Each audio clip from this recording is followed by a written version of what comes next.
voici pour une vidéo sur le BTC. Magnifique ce qu'il s'est passé, tout simplement. Alors, on va reprendre depuis le début et j'adore lorsque ça se passe comme ceci parce que, eh bien, tous ceux qui tradent contre les statistiques,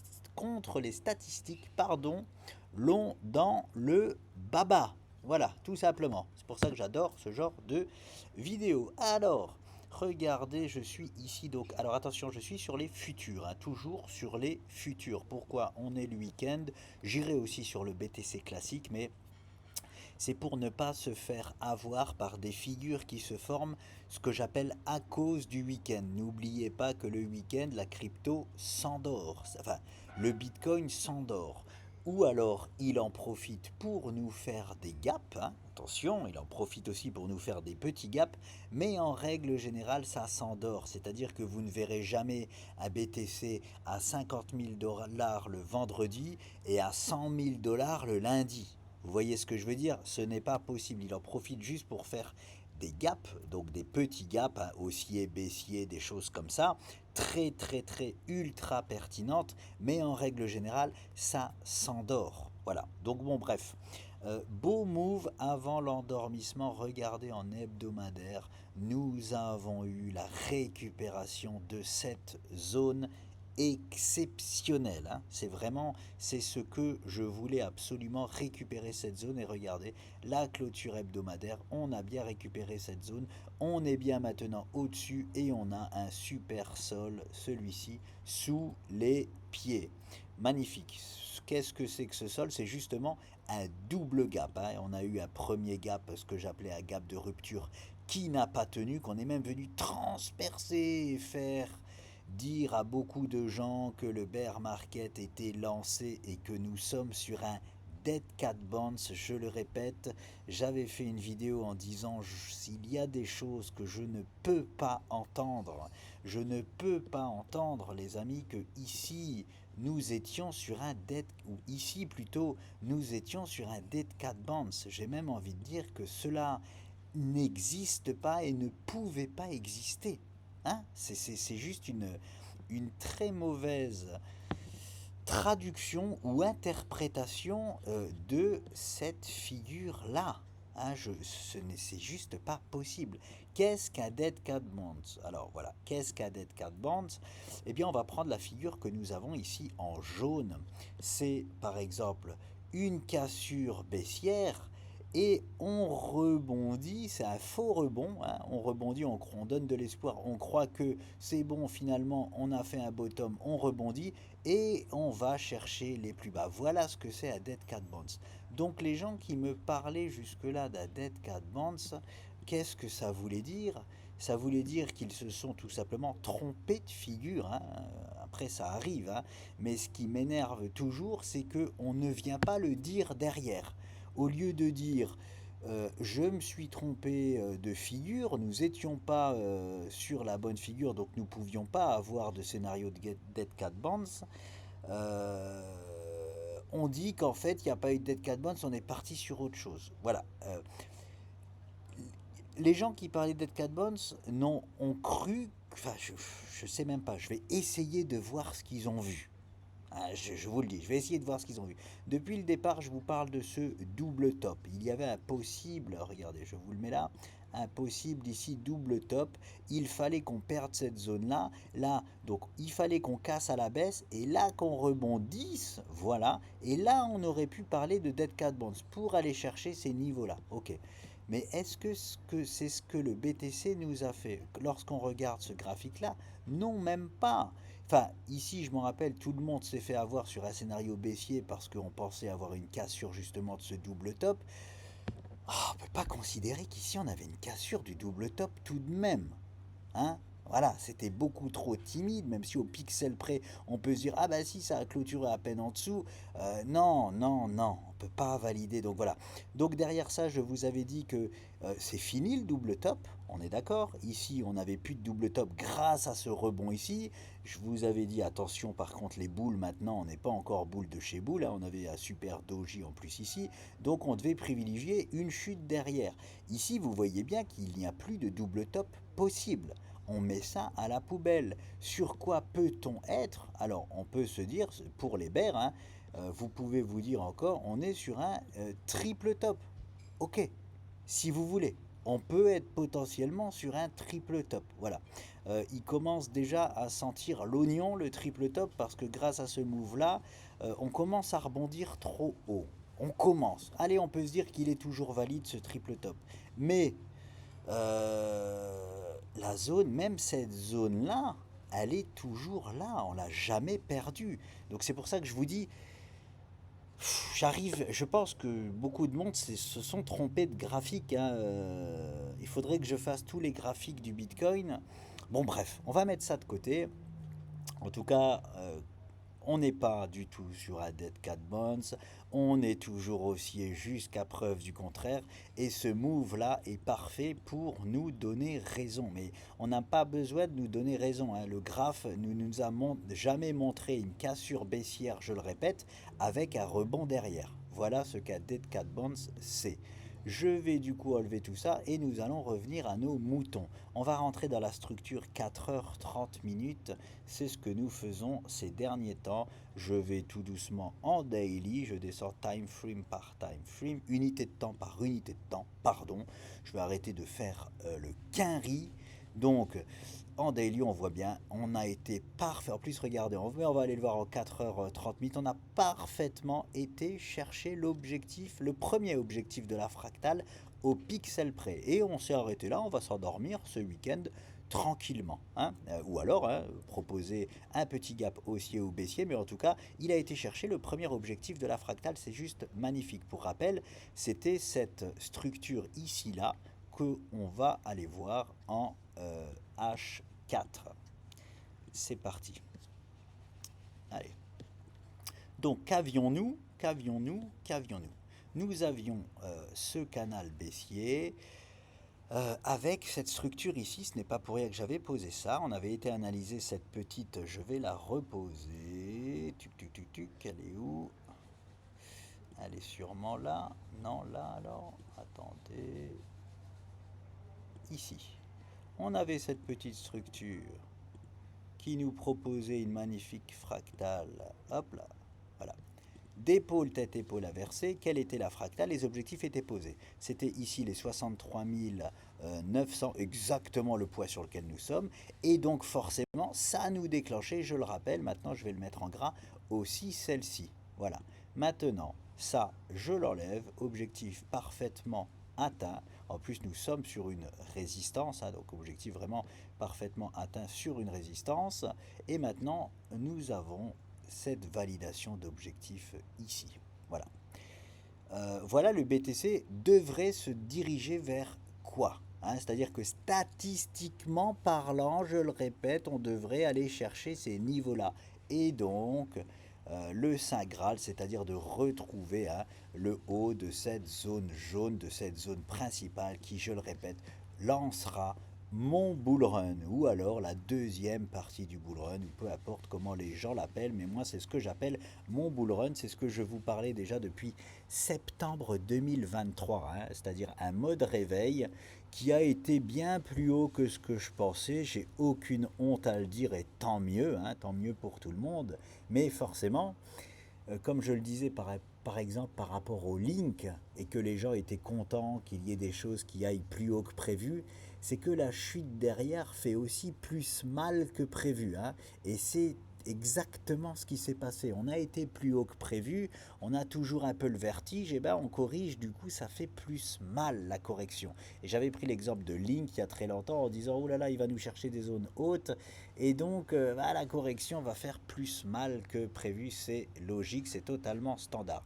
Et ben là on entrerait dans mon bull run hein, lorsqu'on cassera vraiment la résistance jaune ici, ou alors les autres que je vous présente aussi, hein. On n'a pas exactement la même structure, ici c'est un canal baissier en jaune, mais on a sur le BTC USDT, je vous montrerai à la fin, toujours notre structure verte, hein, qui est une figure d'élargissement descendant qui est juste biseau, qui a un biseau d'élargissement descendant, je le rappelle, qui nous offre pas moins de 80% de chance, hein, de faire justement cette partie de bull run. Donc voilà.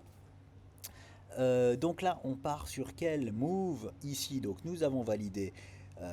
Alors je redessine. Nous avions vu ça. Nous avions vu aussi qu'on pouvait proposer un throwback grâce à ce haut du canal. Ça a été effectué. Ce que j'avais pas aimé, je le répète, c'est cette petite structure. C'est le throwback. Comment il avait été effectué?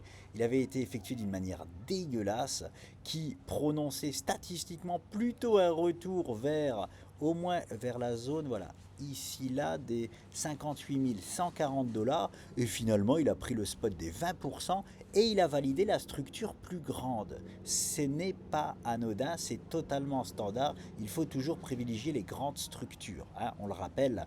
Donc, bon, il a choisi le spot de valider le throwback, derrière ça, il nous refait, hop, il revient s'appuyer sur cette zone qui était hyper importante et sur cette, hop, et je vais le mettre en gras parce que regardez ce qui se passe derrière ça et je vais le mettre en rouge, voilà. On va s'en resservir, hein, de ça, ça se passe. Les moves se passent tout le temps, ou presque, comme je vais vous le faire ici. Donc on est sur un nouveau move. Maintenant, on est sur une zone forcément de correction. Pourquoi? Parce qu'on a atteint le premier objectif, donc il peut y avoir des prises de bénéfices, hein, et on peut très bien revenir se rappuyer, voilà, ici, là, et aller, avant d'aller chercher cet objectif-là. Ou pas, il peut directement aller chercher aussi l'objectif. Mais ce serait pas ce serait totalement standard, je le répète, de maintenant corriger légèrement la structure, hein. De corriger, c'est-à-dire ce move-là, voilà, totalement standard en 30 minutes, parce que nous sommes, regardez, si je tire, hop là, cette ancienne résistance, nous sommes pile poil dessus, et en plus de ça, donc non seulement nous sommes sur une résistance, mais sur un objectif validé. Je le répète, on vient d'atteindre les objectifs. Tous les gens qui ont tradé cette structure-là en 30 minutes prennent leurs bénéfices. Totalement standard, hein, voilà. Et on est à présent maintenant sur l'objectif de cette structure-là. Voilà, la structure principale, c'est-à-dire cette hop là, correction que nous avons fait pour corriger ce move-là. On avait 8 chances sur 10 de choisir le nord. On a bel et bien choisi le nord, mais on n'a pas encore atteint l'objectif qui est ici. Voilà, voilà. Donc la fractale, j'ai envie de vous dire 1 sur 2. Premier objectif validé. Il reste le deuxième. C'est tout pour ici. J'ai l'impression d'oublier quelque chose. Oui, du coup, regardez ce move là, comment il se passe. Je vais juste cloner ceci et regardez ça. Hop là. Regardez ce que cela nous donne. Voilà. Un nouveau canal, cette fois-ci ascendant. Qu'est-ce que ça veut dire? Ah, tu fais que de nous dire qu'il y a 8 chances sur 10 que ça baisse, donc ça veut dire qu'à un moment donné, ça va chuter. Oui, bien sûr, mais regardez aussi comment les choses peuvent se passer. On peut très bien rester dans ce canal-là, hein, faire un move comme ça, pour aller chercher... Non, alors je vais le mettre en rouge. Voilà, parce que c'est la structure rouge. On peut rester dans ce canal-là, tranquillement, pour aller chercher nos objectifs. Nos objectifs ici, là, qui seraient... Bon, allez, je vais le faire autrement. Hop. Je vais le mettre un petit rectangle. On va dire ici, là, voilà. Pour venir chercher cette zone-là. Et oui, derrière ça, comme on est dans une structure qu'on casse 8 fois sur 10 à la baisse, derrière ça, on peut s'en servir parfaitement de ce niveau-là et de cette structure pour corriger, parce que les objectifs, hein, attention, hein, les objectifs de cette structure-là sont minimes, hein, ils font pas mal. Hein. Hop là, par exemple, on va valider, hop, on touche là-bas. On se dit qu'on corrige ici, regardez, ça vient nous faire juste nous appuyer, et là je vais du coup dessiner autrement, maintenant que j'ai l'objectif de ça, peut-être qu'on va juste faire ça, corriger, on corrige cette structure-là d'une fort belle manière et derrière ça, enfin, boum, casser l'énorme structure à la hausse. Forcément, lorsqu'on arrive sur une résistance comme la jaune là, et là je vais prendre de la hauteur, hop, je me mets en hebdomadaire, hein, on arrive sur la structure principale, hein, hein. Donc si une fois arrivé sur le haut, regardez ce qui se passe, on arrive ici, on se prend une mine, on arrive ici, on se prend une mine, on arrive ici, on se prend une mine, on arrive ici, on se prend une mine, vous voyez ce que je veux dire, c'est totalement standard de se faire renvoyer un petit peu dans les cordes, mais pour, à un moment donné, faire une belle correction et nous casser tout à la hausse. Voilà, n'ayez pas peur, donc je reviens sur le 30 minutes, il ne faut pas avoir peur de présenter ce canal haussier qui est une forte structure baissière, parce que c'est totalement standard par rapport à la figure jaune, hein. C'est totalement standard. Et en plus, on a quand même 20% de chance de tout enfoncer directement à la hausse. Quoi qu'il en soit, c'est très très bien parce que nous, on veut un rebond qui revienne vers notre résistance principale, je le rappelle. C'est ça qui délivrera le véritable bull run. Et maintenant, ça me fait rire parce qu'on commence à calculer les objectifs d'un potentiel bull run, blablabla. Bla bla. C'est très marrant de voir qu'on retourne très très vite sa veste. Vous pouvez tout me reprocher ici, hein, que je me trompe. Bien sûr, je me trompe et je me tromperai encore, hein, parce que comme je vous le dis et je le répète, ça reste des statistiques. Mais la chose que vous ne pouvez pas me reprocher, c'est que je vois tout le temps à droite à gauche des gens qui retournent leur veste au moindre move du BTC. Hein? Dead Cat Bonds, Bear Market, Bull Market. Eh, je vais reprendre la structure principale. Ici, sur cette chaîne, ça fait quand même des mois que nous sommes boule de chez boule et sur cette structure-là. Hein? On est d'accord. Et ça, vous ne pouvez pas le reprocher. C'est-à-dire, on reste tout le temps droit dans nos bottes. On a une structure, c'est ça et pas autre chose. Hein, et même quand on se trompe, eh ben on se trompe pas en fait. Je sais, c'est horrible à entendre pour les gens qui pensent qu'on se trompe. On se trompe pas, ça reste des statistiques. La figure, c'est ça. Si ça casse à la baisse, eh ben ça casse à la baisse. On a 20% de chance que ça casse à la baisse. Ça a le droit de casser à la baisse. Hein. Nous ne sommes pas sur des statistiques de 100%. C'est que moi là qui passe cette statistique à 100% comme je vous le répète. Pourquoi moi je suis boule de chez boule à 100%, j'ai pas le droit de le dire, je le sais, je le répète, parce que depuis la création des crypto-monnaies, on a toujours fait un bull run après le halving. Voilà. Et j'ai pas le droit de le dire parce que c'est pas parce qu'un scénario se répète depuis 20 ans que ça va encore se répéter. Oui, vous avez raison, mais il y a aussi le fait de l'offre et de la demande en fait qui joue. C'est-à-dire, et là je vais faire enfin tous les commerçants, tous les commerciaux, tout le monde va comprendre ce que je dis là.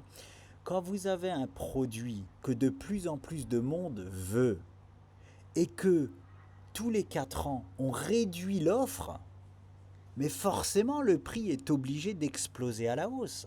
Et je vais prendre l'exemple d'une orange. Vous allez au marché, vous avez 100 à 1 heure de la fin du marché, il y a 1000 oranges en vente. Forcément, ils vont casser le prix à la baisse, ils veulent les vendre leur orange. Ben là, c'est l'inverse. Imaginez, vous ouvrez le marché et il n'y a qu'une orange à la vente pour les 100 personnes qui viennent. Vous croyez que le prix de l'orange, il va être au même prix que s'il y en a 1000 ? Bien évidemment que non, le prix va être beaucoup plus cher. C'est ce qu'on appelle l'offre et la demande. Ici, vous êtes sur le produit du Bitcoin, de plus en plus connu dans le monde. Ça y est, pour la toute première fois, les grands de ce monde investissent et achètent du Bitcoin grâce aux ETF. Donc ça veut dire que pour la toute première fois, tous les milliardaires du monde achètent du Bitcoin. Et on a encore une fois réduit l'offre du Bitcoin. Et vous pensez vraiment du coup qu'il ne va pas y avoir de bull run? Je ne peux pas y croire. Voilà, pourquoi je ne peux pas y croire? Parce que l'histoire nous montre que ça a toujours eu lieu. Oui, ça ne veut pas dire que ça va se répéter, mais en plus de ça, il y a l'aspect de l'offre et de la demande. Voilà pourquoi moi je passe les stats à 100%. Mais je vous le dis, je n'ai pas le droit de le faire. La réalité des choses est qu'on a 8 chances sur 10 d'être en bull run. Voilà, c'est tout. Ça, c'est la réalité des choses. Tout ce que je dis à côté, vous pouvez vous en cogner l'oignon et vous aurez bien raison. Mais quand je dis des choses purement statistique, je vous le dis, c'est purement statistique, on a 8 chances sur 10, et quand je vous dis des choses qui viennent de moi, comme là, moi j'ai ma stat à 100%, voilà, je suis 100% sûr qu'on va partir en bull run, ça regarde que moi, voilà, mais je vous l'explique tout de même. Donc, on est bon ici, je regarde, 30 minutes, bim bam boum. Mais quoi qu'il en soit, il faut toujours faire les choses en protégeant forcément ses positions pour ne pas rester le cul sur la commode. Si je puis, je ne sais pas si l'expression là elle va à cet endroit-là, vous m'aurez compris. Pour pas être bec dans le pinceau ou j'en sais rien, il y a plein d'expressions qui existent, vous m'aurez compris. Donc voilà, donc on arrive sur une zone où on peut tergiverser, corriger légèrement avant d'aller chercher cet objectif principal qui n'a pas encore été touché. Voilà, je vais arrêter là, sinon je vais me répéter. On va sur le BTC normal pour voir si l'on voit quelque chose. BTC, voilà. Tether sur Binance. Qu'est-ce que nous avions ici? Oui, c'était surtout là où j'avais quitté le BTC contre l'USDT. Pourquoi? Parce que regardez, cette magnifique structure, c'était ici, pour vous rafraîchir la mémoire, d'épaule, tête-épaule inversée. Là, voilà, c'est celle-ci, c'était ici, là. Hop, c'est ce que je vous ai montré juste avant qui a déclenché la fractale, ça. Regardez comment elle était ici. Hop, elle était comme ça. Donc elle est devenue en fait dégueulasse, mais à cause du week-end, je le rappelle, je vous en avais parlé, c'est pour ça que j'avais basculé sur les futurs. Je l'enlève, hop là. Parce que ici ça s'était endormi, en plus regardez, c'était un canal légèrement haussier, on avait 8 chances sur 10 de corriger. C'est ce qui forcément a été fait, mais cette correction nous avait créé la magnifique épaule tête-épaule inversée sur les futurs. Des fois il faut switcher comme ça et se servir des futurs comme ça pour ne pas altérer les magnifiques figures chartistes. Voilà, comme ça s'endort le week-end, les figures s'altèrent, elles ne veulent plus rien dire. Cette figure-là ne voulait plus rien dire alors que sur les futurs, pardon, elle était parfaite. Et d'ailleurs, regardez, maintenant qu'on est rentré en week-end, voilà, ça s'endort. Ça, c'est une magnifique structure de continuation haussière, hop, hop, hop, mais ça s'endort. On reste focus sur les futurs. C'est eux qui donnent le ton et c'est très bien comme ça. Hop là, voilà. Voilà, ça risque de continuer à dormir tout le week-end. Donc on n'en apprend pas plus ici. Je vous montre ce que je vous disais, c'est-à-dire la structure principale dans laquelle nous restons absolument droit dans nos bottes, c'est celle-ci. Voilà. Est-ce que c'est encore une fois, une surprise d'avoir une belle semaine haussière là? Je vous répète ce que je vous avais dit. Ici, nous avions un magnifique double doji. Ça aussi, nous en avions parlé.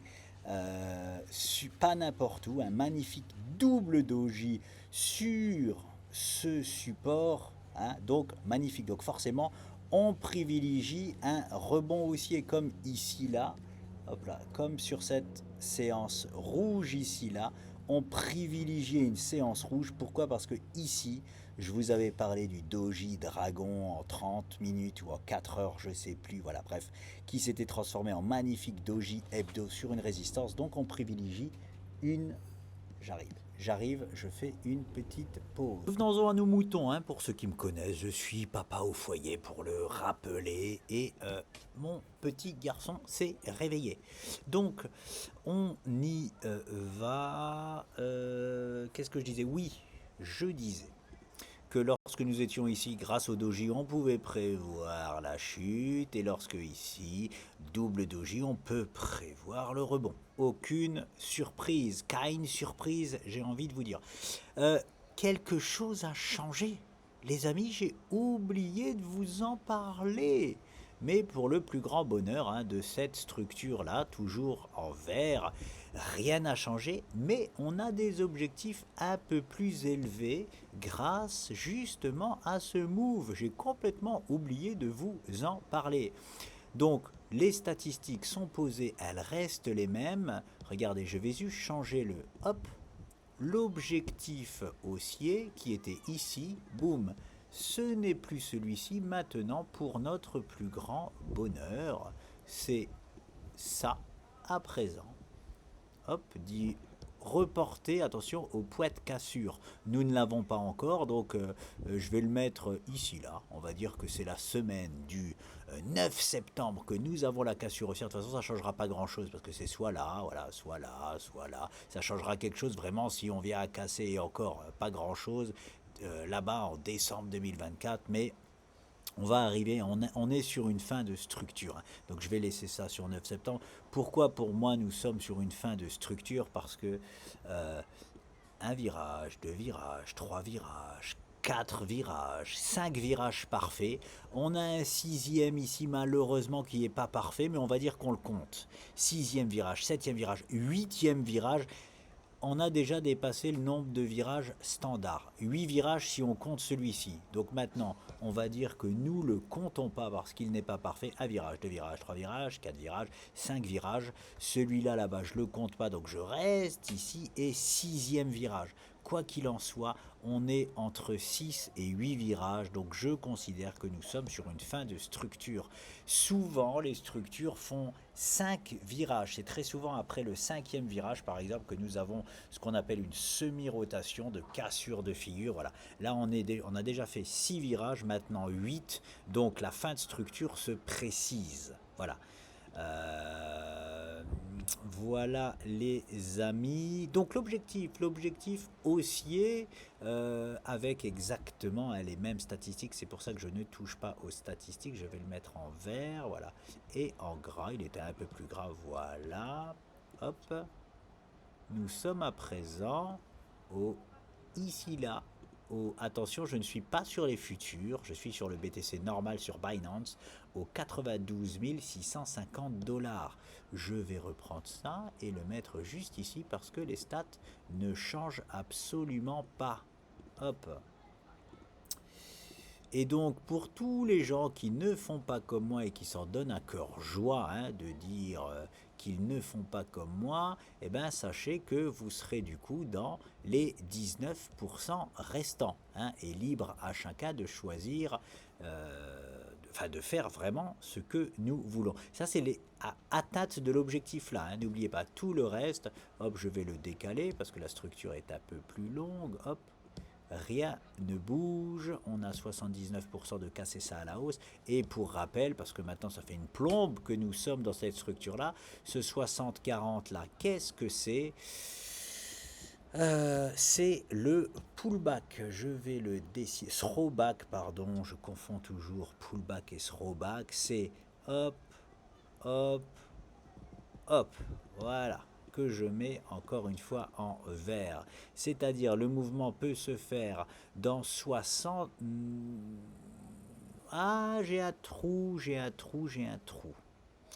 C'est-à-dire que, allez, je vais considérer que les 60% sont le throwback. C'est-à-dire que dans 60% des cas, le mouvement va se décortiquer comme ça. On va faire un pullback et dans 40% des cas, on va aller en ligne droite. De toute façon, 60-40, pour moi, c'est presque du 50-50. Oui, non, c'est du 6 chances sur 10. C'est des stats que j'aime pas. Je vous le dis souvent, moi, je parie même pas sur des 6 chances sur 10. Ça devient vraiment intéressant quand on est ici, là, sur des stats à 8 chances sur 10. Donc voilà.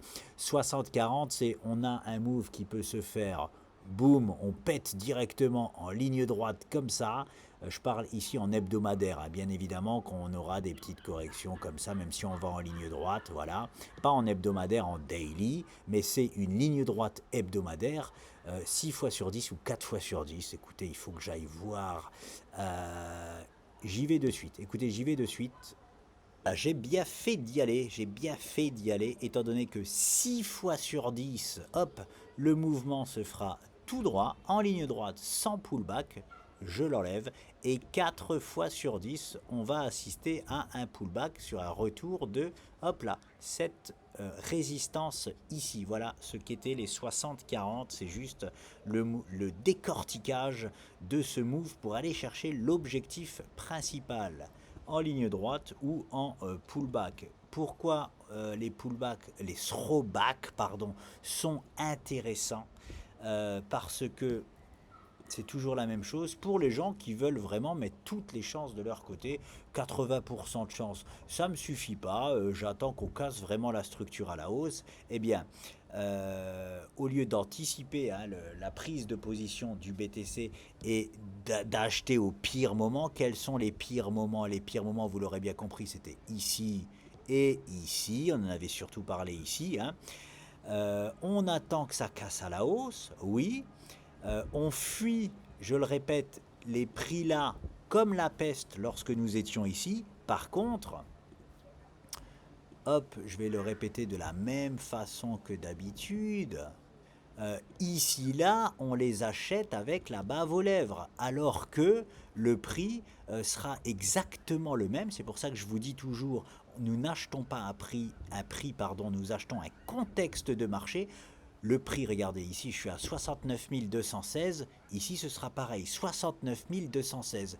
Et pourtant, ça n'a plus rien à voir, il y a un énorme changement de paradigme. C'est quoi le changement de paradigme? C'est que ça y est, le BTC nous a dit je vais aux 92 000 $. Voilà, ici il ne nous l'a pas encore dit, il nous l'a juste dit dans 8 chances sur 10, mais là ce sera carrément du 9 à 9,5 chances sur 10. Donc on sera sur le même prix, mais avec encore plus de statistiques de notre côté. Et ici, on évite, je veux dire ici là, on évite de se prendre, boum, une soupape comme ça. Hein. Les soupapes comme ça, lorsque nous serons là, ça n'existe plus. Non, j'exagère, on est quand même pas sur du 100%, mais vous l'aurez compris, on est sur plus de 9 chances sur 10, donc c'est les spots forcément à prendre. Et c'est très facile de protéger sa position. Hein. On n'a plus besoin d'avoir un stop là-bas hein, pour protéger sa position ici. C'est beaucoup plus simple, il y a beaucoup moins de risques. Donc voilà pourquoi on se sert de ces statistiques de throwback ou de pullback lorsque on est sur ce qu'on appelle des dead cat bonds, mais de véritables dead cat bonds, pas des dead cat bonds inventés, je le répète. Voilà, ça suffit pour la vidéo du week-end, il se passera très certainement pas grand-chose, je referai une vidéo début de semaine prochaine. Je vous dis à très vite.